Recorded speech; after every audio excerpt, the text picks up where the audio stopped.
exclamation point on a near-perfect season. Mark Truex Jr. is the Monster Energy NASCAR Cup Series champion. He'll never be introduced the same way again.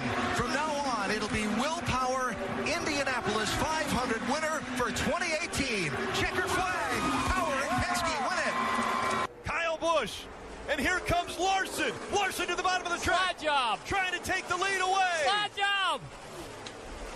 Almost. The momentum. The 18. They make contact. The 18 into the wall. NASCAR, IndyCar, and all things motorsports. It's time for the left turn here on X106.7. Now, here's your hosts, Jacob Blair and Trevor Maeder. Into the left turn, I am Jacob Blair. Alongside me is Trevor Maeder. And Trevor, a little bit interesting idea today, as right now the Cup Series race is currently going on out there at Indianapolis Motor Speedway. Yeah, I didn't think when we were setting the plans for the show that we would actually have racing to talk about while the show is going on. But we do. As the Xfinity race went final earlier on today. Now the Cup Series is in action right now at the Brickyard, the final race of the regular season. And Monday racing is always interesting to me. Yeah, rain has kind of put a damper on really anything throughout most of the country over the weekend, so no track time for either the Xfinity or the Cup Series Friday, Saturday, or Sunday, so both series getting on track with no practice whatsoever, no qualifying whatsoever. The Xfinity race earlier today, and they have that aero package out there that really puts a interesting twist on the race, kind of a restrictor plate style race, and there was some pretty insane racing out there, so some big incidents, but it ended up being Justin Allgaier holding off a train of about 5 cars behind him. Yeah, I caught bits and pieces of it, and that was the most interesting I've seen a race at Indy, I think, in quite some time. Think back to the end of Stage 1, you had John Hunter Nemechek, Cole Custer, Justin Allgaier, Ryan Preece, all there. They went 4 wide to the start-finish line, and that aero package definitely made it a lot more racier of a race than we've seen it years past in Indy.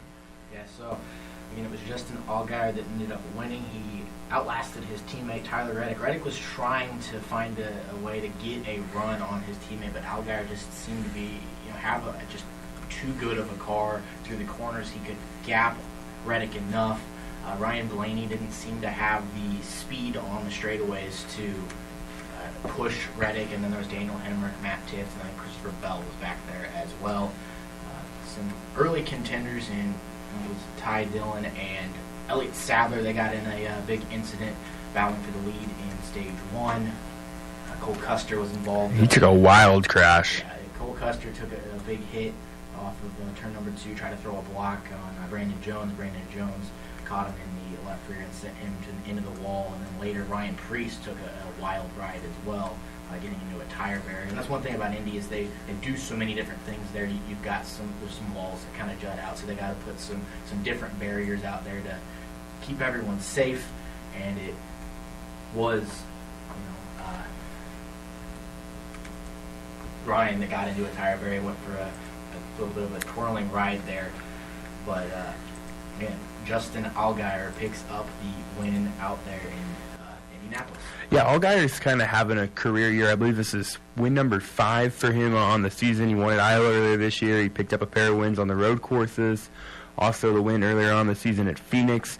And then today he's looked really well. He might be the favorite going into the championship rounds once we get to those here in a couple weeks. So he's looking really well right now. And later on in the show, we will get to our playoff brackets, as this was really supposed to be our playoff special. We'll get to those playoff brackets as we move on later into the show. Kind of last half of the show, we'll have to do it a little bit differently. There's 2 spots still. Technically, you're up for grabs. So it's Jimmy Johnson and Justin Allgaier Jimmy Johnson and Alex Bowman, the 2 cars that need the opportunity to make the playoffs. So what we're going to do when we get to that later is those 2 drivers will be in our playoff brackets, as some crazy stuff really has to happen for them to not make the playoffs. But really, the big stuff we're going to talk about this week was the big news that happened really kind of after our show last week. And Monday, Tuesday, it dropped as Furniture Row Racing, your defending champion, will not be returning for the 2019 season. Yeah, that was a little bit of a bombshell, I think, and it was surprising to me with how it went down, and I think it's just a sign that the single car teams anymore are probably a thing of the past. We're not going to see much of single car teams anymore, because they were really the only one that had been successful the last couple of years. And now the real question is, where does Martin Truex go? Rumors have pointed towards Joe Gibbs Racing. It was just reported today that Jamie McMurray is out at Chip Ganassi at the end of this year, so that ride's open. Kurt Busch is potentially a free agent, which means Stewart Haas could have an opening. So the silly season, even though we're not quite to the end of the season, silly season has begun in NASCAR. And with a lot of times, silly season will kind of start before you get to silly season. Again, will start when you get to later towards the year, the last 4 or 5 races. But with that announcement, Furniture Row Racing not going to be in the 2019 season, and knowing that it looks like Martin Truex is headed to Joe Gibbs Racing, he's going to bring Cole Pearn with him, is what. And more than likely Bass Pro as well as a sponsor. That as well, and this has not been confirmed whatsoever. This is just kind of a rumor, is that the Vine Family Racing is going to be where Daniel Suarez ends up, because Truex will go to the 19. Suarez, it sounds like, might end up in that 95 car, and that 95 car will switch over to a Toyota manufacturer. Again, that's not anything that's been confirmed. That's just kind of the rumors, and that's part of silly season, is the rumors that start flying around. We said Kurt Busch is probably out at Stewart Haas, Jamie McMurray out at Chip Ganassi. So then you've got the argument: where do guys end up? Do you grab Cup guys, or do you go ahead and go down and if you're Stewart Haas, do you bring Cole Custer up a year early? Or does Christopher Bell end up at Stewart Haas? I mean, I know he's in developmental contract right now with Joe Gibbs Racing, but he's kind of got a similar style to Tony Stewart himself, and I think that would be a good fit. It is right there, and you might see maybe Daniel Suarez moves down to the Xfinity Series full-time again. A former Xfinity Series champion, only 2 years in the Cup Series, hasn't quite had the success that they would probably liked for him to have had. Almost won at Pocono earlier this year, but they've been the 4th fastest Gibbs car all year, and they just haven't been able to have their program I'm sure they'd want it to be. We will go ahead and take a quick break here on the left turn. Again, we're going to get to some bigger stuff later, just some quick thoughts early on. When we get back to the left turn, we will talk about the IndyCar schedules. Their 2019 schedule dropped earlier this week.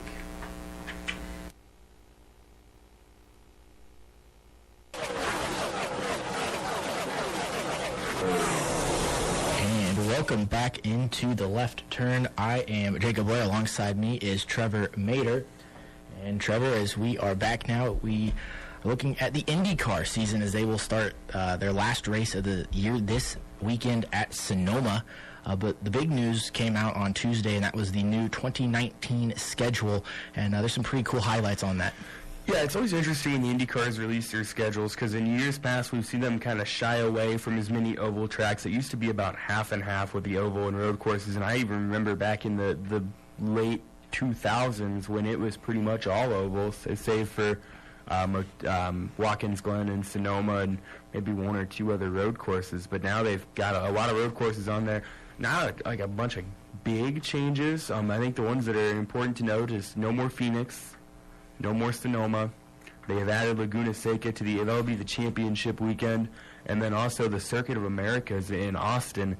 That is on the schedule now too. That is slated for March 24th, so that'll be really interesting when they'll start off with 5 straight road courses. Yeah, and the big one that the big change everyone was happy about was COTA getting on to the schedule. That's a race IndyCar fans have been wanting for a while. It's essentially the premier road course in America right now, because that's where Formula One does go to. So to get that on the schedule, I think that was big for IndyCar. I'm a fan of ovals with the IndyCar series. They're only down to 5 this season. But if there was one oval to get rid of, it might have been Phoenix. They went back there, and the racing just wasn't up to, I think, what people wanted out there at Phoenix with the way that the track had been reconstructed for NASCAR. It was just not suitable for IndyCar racing. So I think that was the okay one to get rid of. The one that I wish could have stayed on the schedule, I just think there was some scheduling issues with their racetrack, is Watkins Glen. They did lose that for the IndyCar season. So that was a little bit of that produces some good racing with IndyCar. But overall, it's a really exciting schedule. They're going to go back to Portland. I think you said Iowa Speedway is going to be a night race this year, and obviously the May 26th date of the 103rd Indianapolis 500. Yeah, so like you said, 5 ovals on the year, but I mean, you got the Indy 500, Texas, which is always a really fast race and an intriguing race with the DXC technology 600. Iowa Speedway, that has been moved back to a night race on July 20th. I believe this year was the first year it had been a day race. Then they got Pocono and Gateway to end the season for the oval. So interesting kind of combination of tracks where with Indy and Pocono, your 2.5 mile tracks are a lot bigger, and then Texas is more of a super speedway type track for these cars. And then you get Gateway, which is only a mile, in Iowa, which is 7/8 of a mile.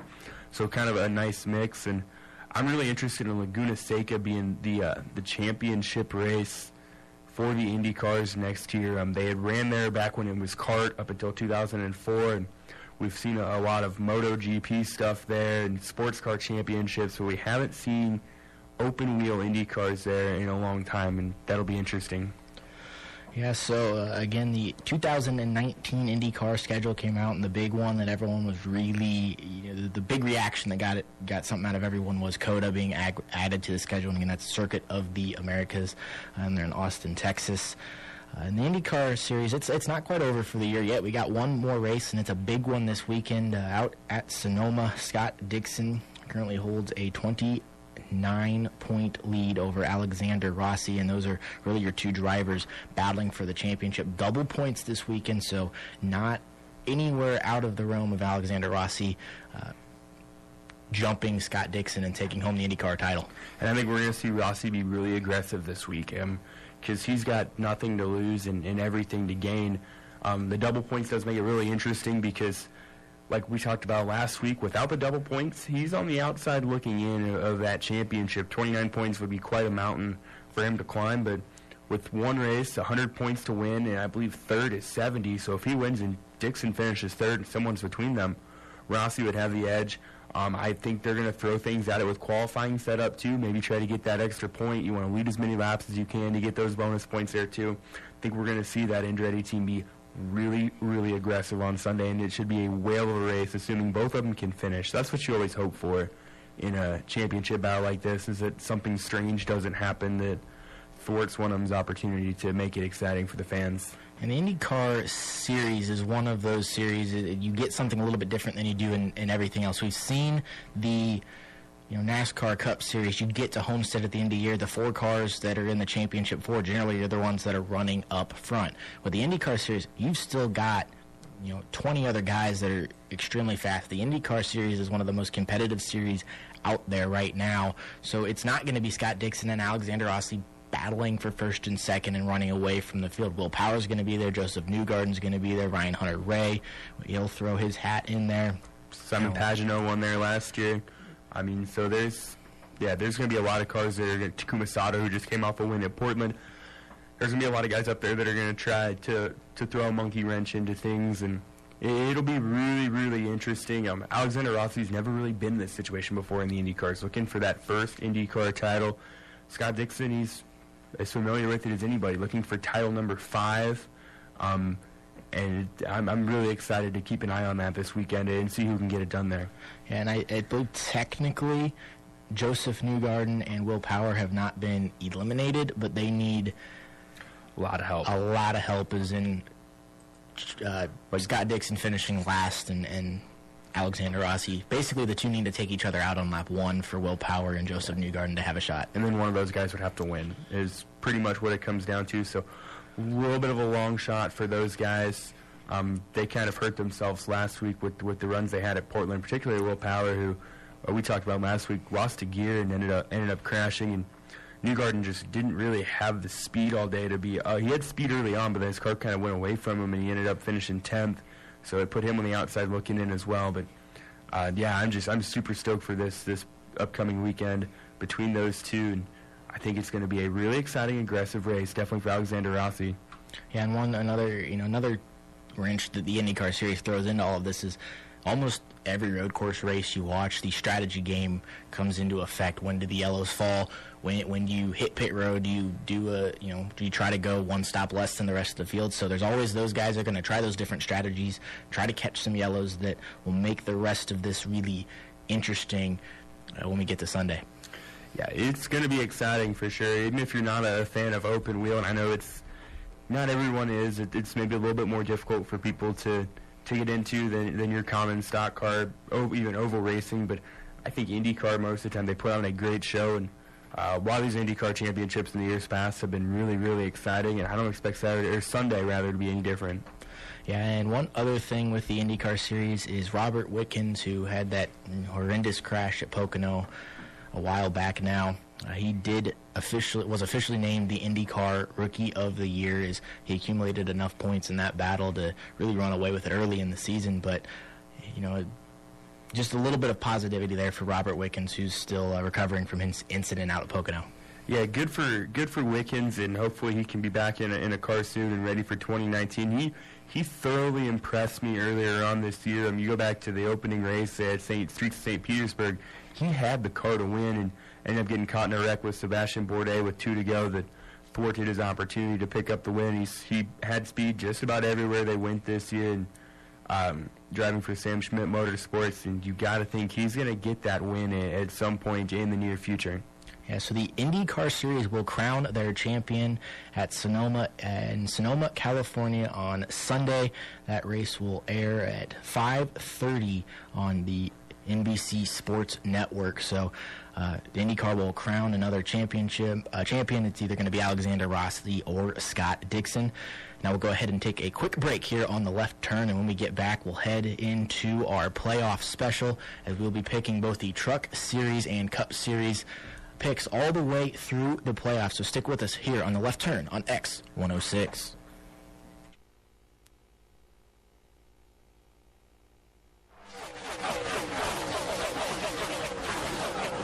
Welcome back into the left turn. I am Jacob. Alongside me is Trevor Maeder. And Trevor, currently we've got a race going on out there at Indianapolis Motor Speedway. What are we seeing so far out there? I think we're currently 15 laps into stage 2. Yeah, right now they're coming up on lap 67, so the stages went 50 and then another 50 laps, and then the final one will be a 60-lap shootout. As of right now, Kyle Busch is your race leader, Kevin Harvick second, William Byron third. Matt Kenseth, good day for him so far. He finds himself in the 4th spot, and Austin Dillon is 5th. Now, William Byron, he could be the wild card there, because if he wins, then that would bump one of his Hendrick teammates, either Alex Bowman or Jimmy Johnson, out.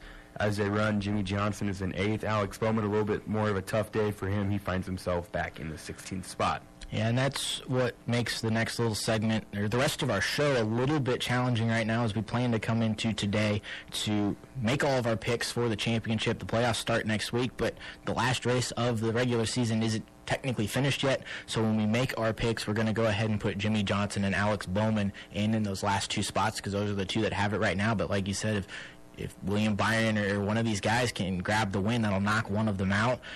But I think either one of us, if someone like William Byron does hop and get the win, we won't have them on to our round of 12. Speaking of Alex Bowman, he was just caught up in an accident with A.J. Allmendinger as well, and looks like heavy right rear damage on that car, so not looking good for him. So he'll have to hope on points there, and just hope that that incident will lock Jimmy Johnson into the playoffs, because Bowman will not be able to jump over Johnson in points, so Jimmy Johnson will lock in with that. And now we will move and we will start picking our players. We're going to start with the Truck Series. These drivers are already one race into their playoffs, and we were going to pick these guys a couple weeks ago when we're going to try to do our first show. We had the little bit of issues. We didn't, so we waited a week to go this week, since the trucks do run at Vegas this week, and to give our Truck Series picks. So the drivers in the Truck Series playoffs are Johnny Sauter, Brett Moffitt, Noah Gragson, Ben Rhodes, Stuart Friesen, Grant Enfinger, Justin Haley, and Matt Crafton.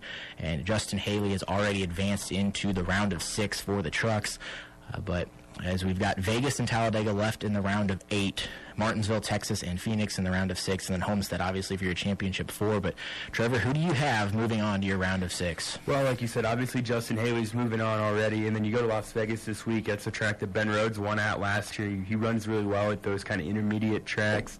I think he's able to get it done there. And then at Talladega, the two that stick out to me are probably either Johnny Sauter or Grant Enfinger. I'm going to go with Johnny Sauter. He's probably on to the round of 6, whether he wins or not, unless he has a lot of trouble. And I think the two guys looking on the outside looking in are the ThorSport guys with Grant Enfinger and Matt Crafton.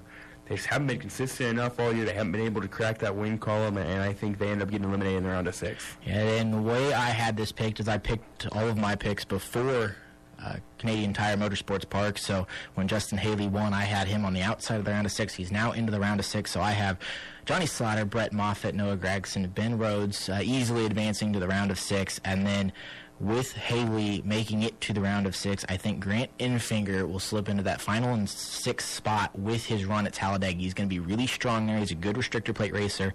And unfortunately, I agree with you. I think Matt Crafton now is going to be on the outside looking in. He's just not shown the speed this season.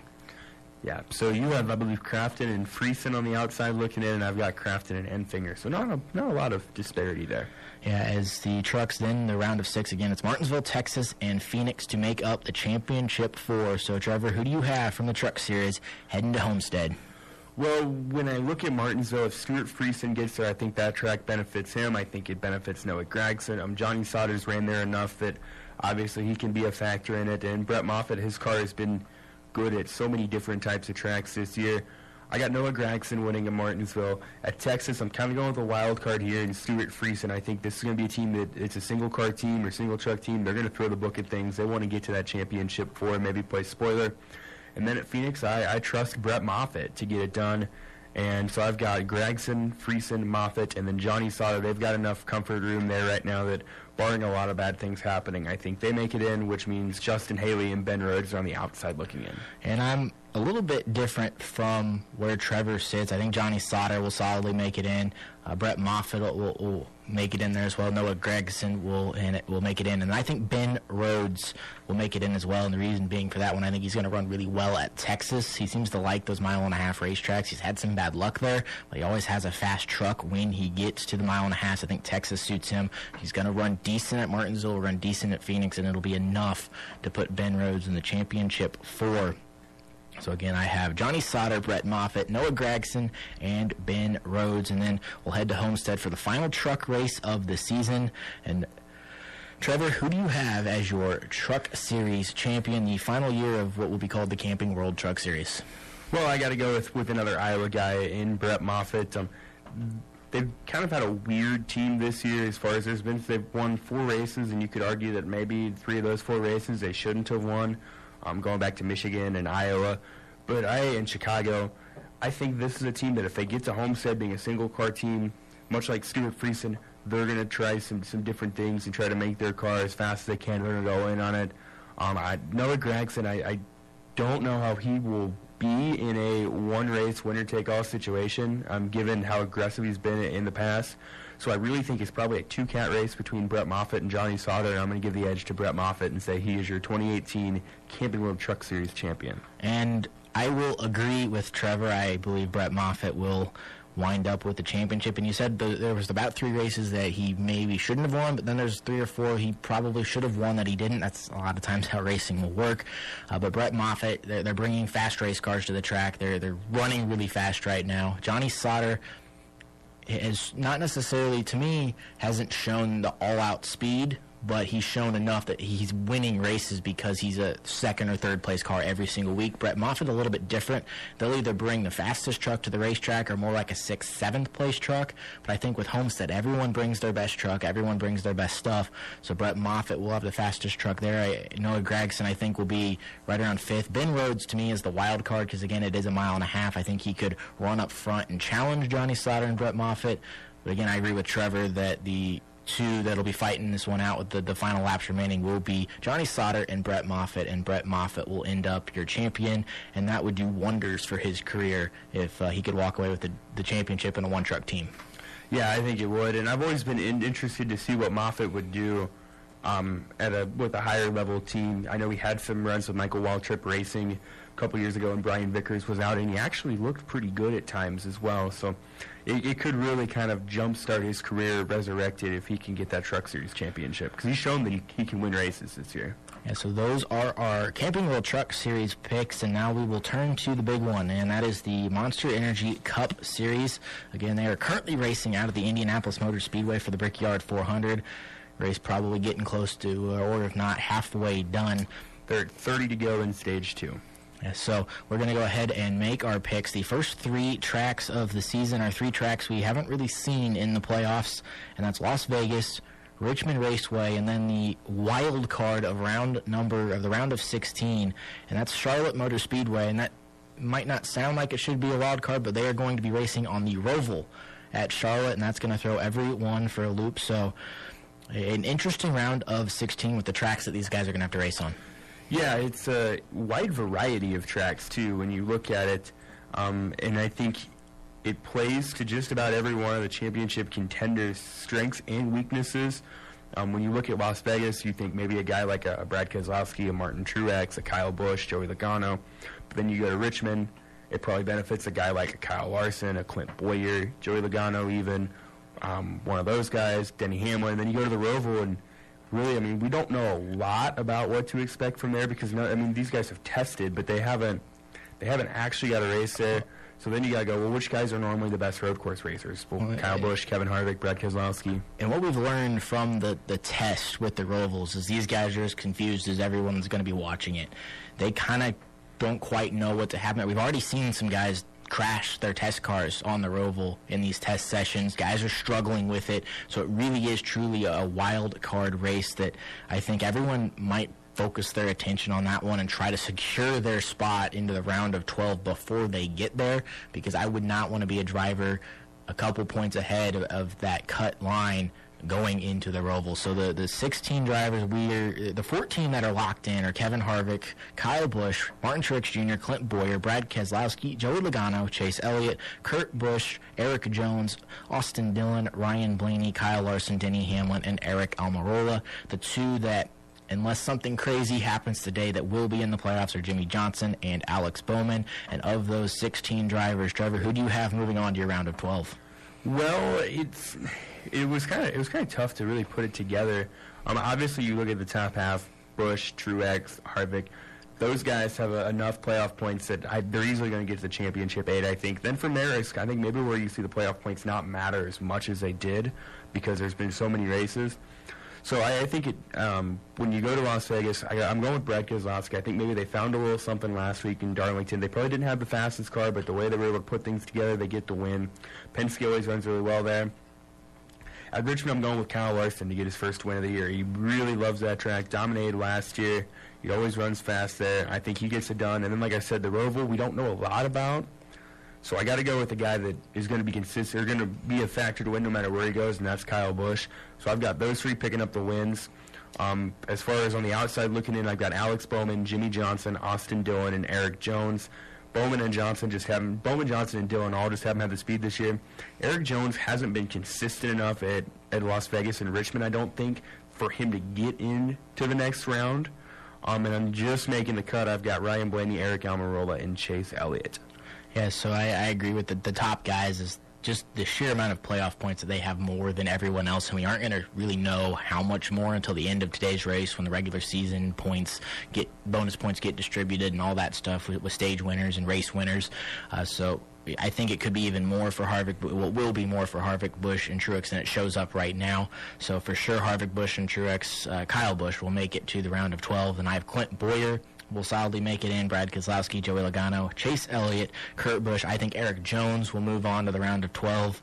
Kyle Larson will move on to the round of 12. Denny Hamlin and Eric Almirola. I think Almirola and Jimmy Johnson will be the 2 battling for that 12th and final spot. I think Austin Dillon and Alex Bowman have just not shown the speed this season at all. Ryan Blaney has struggled the last few weeks. He's had some fast cars, but they're just not putting races together right now. And I think with the tracks that are coming up again, Vegas is the one where he maybe can get enough to move on, but I think Ryan Blaney is the one that'll shock some people and miss out on the round of 12. Yeah, that's a little different than I have, for sure.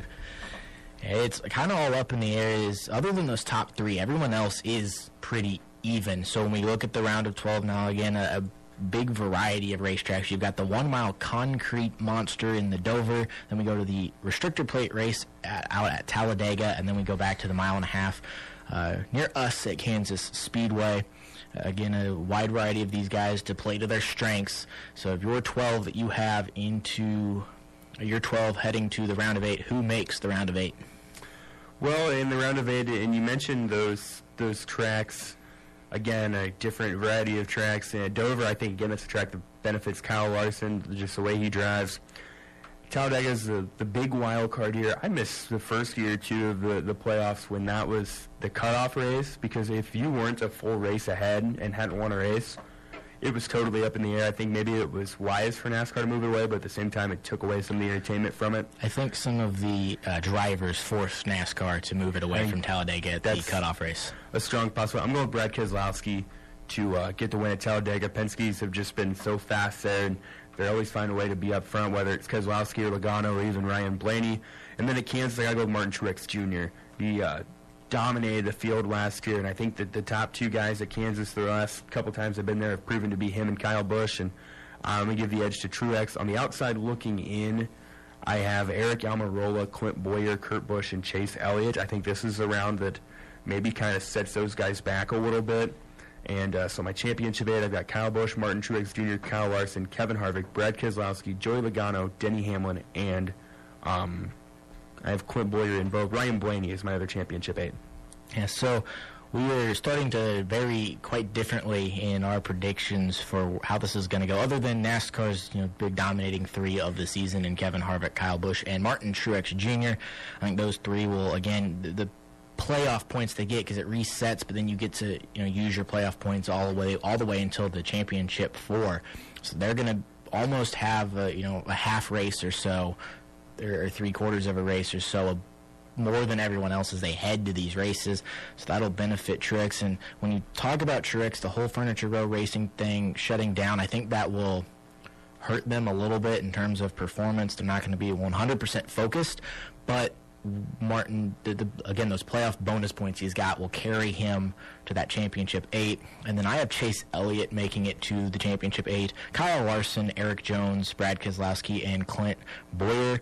Outside looking in, I don't think Joey Logano will make it into the round of 8. Kurt Busch, Denny Hamlin, or Eric Almirola. On those 4 drivers, again, if you're behind Kevin Harvick, Kyle Busch, and Martin Truex, it's really even, so I think it's going to be really tight.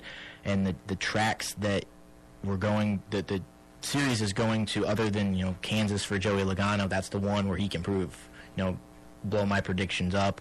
Other than that, these tracks aren't the best for these drivers. So again, Kevin Harvick, Kyle Busch, Martin Truex Jr., Chase Elliott, Kyle Larson, Eric Jones, Brad Keselowski, and Clint Bowyer are my 8 that make the round of 8. And again, the 3 tracks at the round of 12 are really what kind of, there's some wild cards in there at Talladega, and then Kansas really shouldn't be a wild card track, but a lot of times it'll act like a wild card track. It does. It's always an interesting track. It's a lot more interesting than it was in years past. Yeah, so we will go ahead and take a quick break here on the left turn, and when we get back, we'll pick the round of 8 and our championship 4, as well as preview everything out there at Las Vegas for the upcoming weekend. So stick with us here on the left turn.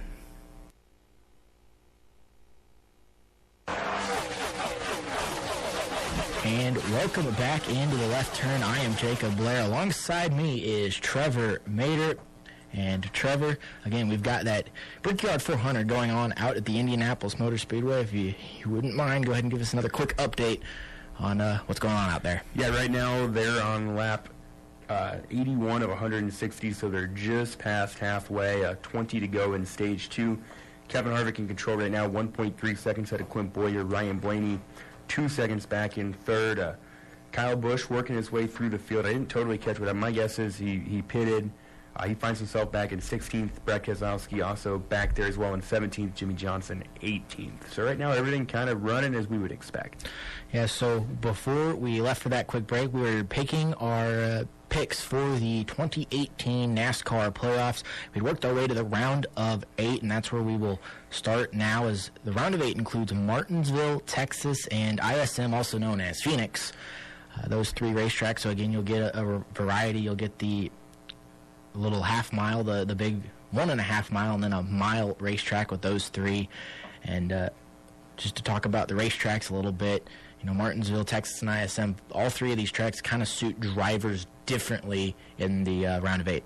Yeah, in my round of 8, I have Kyle Busch, Martin Truex Jr., Kyle Larson, Kevin Harvick, Brad Keselowski, Joey Logano, Denny Hamlin, and Ryan Blaney. When I look at Martinsville, I think it favors Kyle Busch, Denny Hamlin, and really those 2 are probably the 2 strongest there. Brad Keselowski's ran well there in the past. Texas, I think Kevin Harvick maybe would be the guy to beat. Martin Truex and Kyle Busch run really well there too. Maybe Ryan Blaney. And then at Phoenix, that's Kevin Harvick's track. He might as well be called the Kevin Harvick Raceway. But Kyle Larson runs really well there too, and he likes that track. So I've got Kyle Busch picking up the win at Martinsville and punching his ticket to the championship forward. Kevin Harvick doing the same at Texas, and Kyle Larson doing it at Phoenix. My final one, so I've got Busch, Harvick, and Larson. I was torn between Martin Truex Jr. and Brad Keselowski. I think we're going to see, with the news from Bertruo this year, I think we're going to see them maybe falter a little bit down the stretch. Not a good run for them today. They find themselves way back in the pack. I believe they are in right now. They're scored in last place, 42 laps down. I didn't catch what happened. But also, I'm not sure that Keselowski has the speed to get to the championship for. And that 4th spot is just kind of tough to predict. But I'm going to go with Busch, Harvick, Truex, and Kyle Larson to be racing for the title in Miami. Yeah, I'm going to agree that Kevin Harvick will win out there. I think Kevin Harvick will win out there in Phoenix, but it won't matter. He'll have enough points through the first 2 races to make the championship 4. So Kevin Harvick will be there. Kyle Busch, same thing for him. He'll run good at Martinsville and Phoenix and Texas. I don't know if these guys they'll pick up wins, but they'll be up there top 5 the whole time. The reason I say these guys might not pick up wins, the last several weeks we have not seen the domination from these 3 that we've seen for most of the season, and I don't think that bodes well going into the playoffs. Last week we talked about maybe they're trying some stuff, maybe they're looking at finding a way to get a little bit more speed into the playoffs, but I'm not a big fan of that. I think that kills your momentum, that makes it difficult to get it back, and these guys will have to work a little bit more to make the championship 4, but just the sheer amount of playoff points, and I know I've said that a lot today, but the bonus playoff points they get will put Harvick and Busch into the championship 4. Same thing for Truex. I think Truex struggles in this round, but when I say struggle, I think he runs 8th to 12th at Martinsville, Texas, and Phoenix, and that's enough to sneak into the championship 4. And then I have someone in the championship 4 that Trevor knocked out in the round of 16. I have Eric Jones making the championship 4, and the speed that Eric Jones has had, he's kind of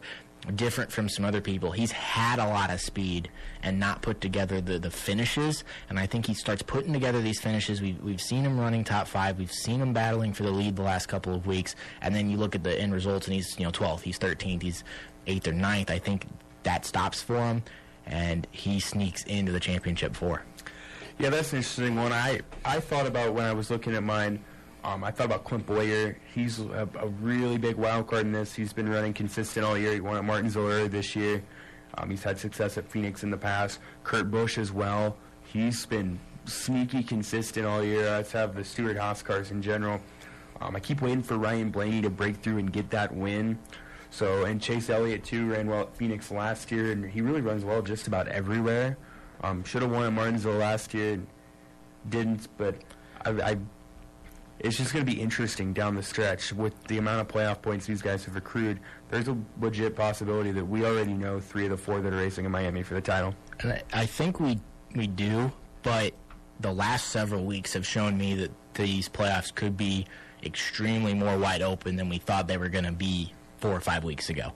I think there's some guys that can play spoiler. There's some guys that you talked about it, Clint Boyer.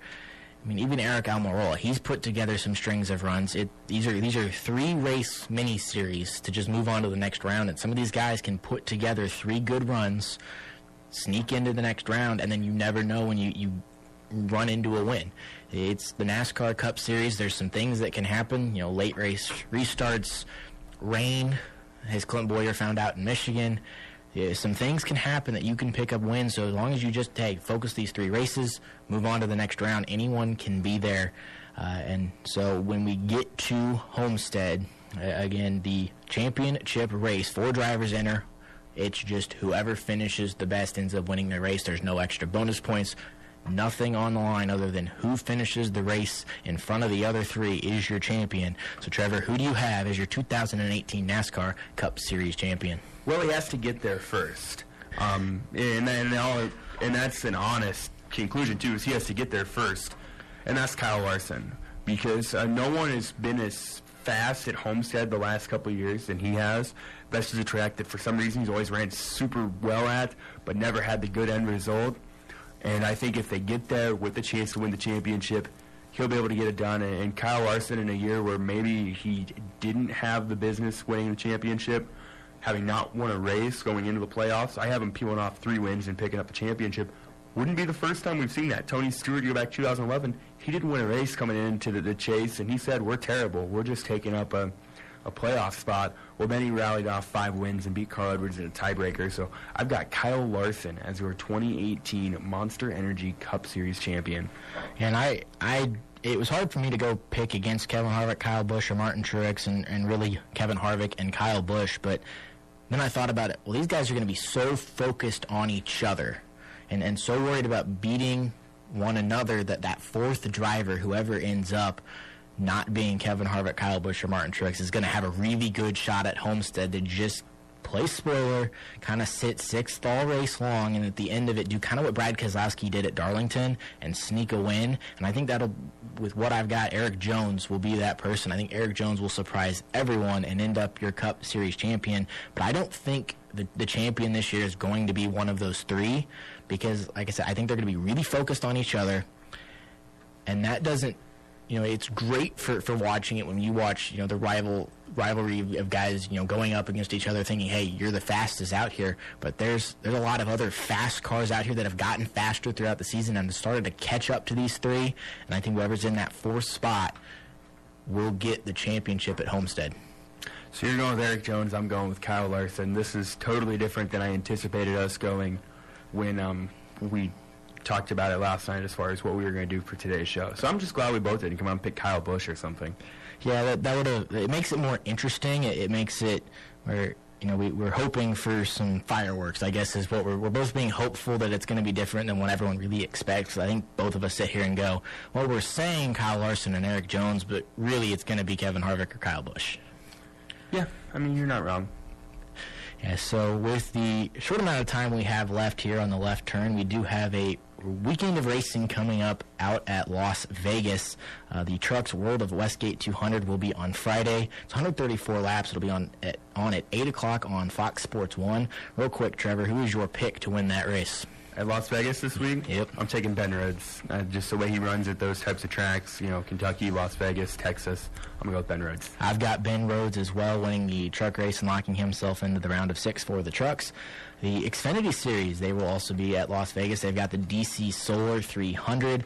That's Saturday. It'll be 200 laps at 4 p.m. on the NBC Sports Network. And I believe now starts the time when the Xfinity Series, that if you are a Cup Series driver, you cannot participate. Is it this week or is it I think they included the final regular season race to knock out the Cup drivers. I know it's the playoffs. I think it's the final regular season race. So it'll be all Xfinity Series drivers. And right now, for me, it's really hard to pick against Justin Allgaier. Yeah, it kind of is. So I'm going to do it anyways, though. I'm going to go with Christopher Bell. Yeah, those are really the 2 guys. I think when we get to our Xfinity playoff brackets next week, we'll probably have locked into the championship 4 pretty easily. And then on Sunday, at the Cup Series, we'll have the South Point 400. It'll be 267 laps. That'll start at 2 p.m. on the NBC Sports Network. Real quick, Trevor, who do you have winning that race? Take Brad Keselowski. Penske always runs really well at Vegas. They picked up a win a couple of weeks ago, so I think it gave him some confidence, some momentum. Not running the best today, but they never really do at Indy. But give me Brad K to punch his ticket into the round of 12. I think after what we've seen from the 78 car today, a poor run for them. I think it lights a fire under them a little bit, especially with the announcement that came this prior week. And Martin Truex will win at Vegas for the Cup Series. And we kind of skipped over this one when we talked about the IndyCar Series, but they are at Sonoma this weekend. So real quick, Trevor, who do you have winning the race, and then who do you have winning the championship? I'm going to say Alexander Rossi goes all out, picks up the win. Scott Dixon finishes your normal Scott Dixon third, fourth, or fifth, but it doesn't matter. Alexander Rossi's your champion and your winner in Sonoma. I don't think either Scott Dixon or Alexander Rossi win this race. I think Joseph Newgarden will win this race. Newgarden does really well on the permanent road courses. He's really fast everywhere he goes, but he seems to like, especially like somewhere like Barber or Mid-Ohio, Joseph Newgarden likes those places. So Joseph Newgarden ends up with the win, and then I think Scott Dixon picks up his 5th championship. He'll finish 3rd or 4th, but without Rossi winning. I think Rossi finishes 2nd. Dixon hangs on to the championship. It'll be interesting. I'm excited. It'll be a fun weekend of racing. And real quick, Trevor, any last-minute thoughts or want to let us know what's going on one more time out there at Indy? Yeah, 7 laps to go in stage 1, so they've got 67 laps to go total in the race. Clint Boyer is just taking the lead. I believe Kevin Harvick has went into pit. He had opened up a pretty comfortable lead, but Clint Boyer, race leader. Ryan Blaney in 2nd. Worth noting, a good day for Matt Kenseth right now. Finds himself in the 5th spot, but everyone right now chasing down Clint Boyer. Yeah, so that is your world of racing here on this Monday. Thank you for tuning in to The Left Turn. I'm Jacob Blair. Alongside me was Trevor Maeder. Every Monday from 2 to 3, it's all things racing. We'll talk NASCAR. We'll talk IndyCar. We'll be back with you next Monday here on X106.